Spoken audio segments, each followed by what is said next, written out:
We all know why we are here. We are united by a will to fight injustice, to fight exploitation, and to resist this government's growing authoritarianism encapsulated by this bill. A bill that attacks our right to protest, our right to strike, and attacks the very existence of the Gypsy Roman traveller communities who we must stand shoulder to shoulder with.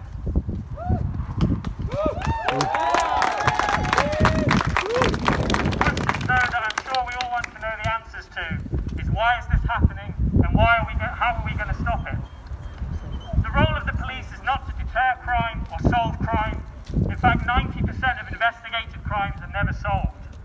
No, the role of the police is to defend the state and private property, to defend the capitalist system. So when this government tries to extend the powers of the police, we must understand that they are reinforcing their ability to defend capitalism at the expense of all of us. It is important to recognise that police violence and the attacks on our democratic rights are class issues.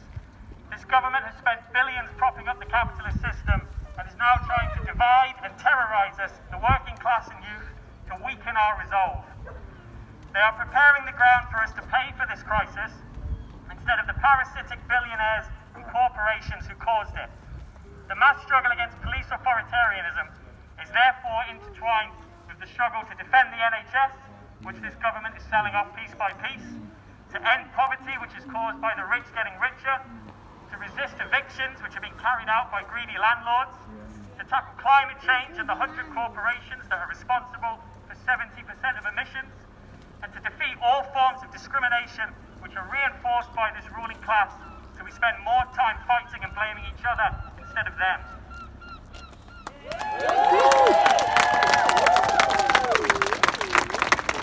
Ending police violence is not enough. We will only be free from it when we overthrow the capitalist system it defends. And this can only be achieved through the revolutionary mass struggle of the youth and the working class. The conditions for which are developing here and around the world. Right now in Myanmar, people are struggling against an authoritarian military coup. In India, they had the largest strike in human history with 250 million people out protesting.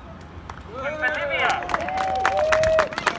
last year, the workers, the trade unions and indigenous people came together to force the right-wing military coup into democratic elections, which the left then won and pushed them back on. In February, South Africa entered into a general strike, and as we all know, in the US, 10% of the population engaged in an insurrectionary movement with the Black Lives Matter protests. This bill is being proposed out of fear of what it's building up in society, fear of what every single person here today is part of, a movement that could topple the whole damn system. We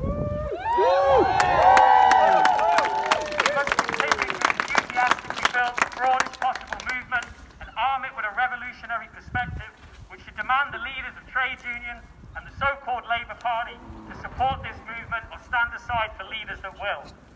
We must bring together all the different struggles, from the workers to Black Lives Matter, from Reclaim the Streets to climate strike.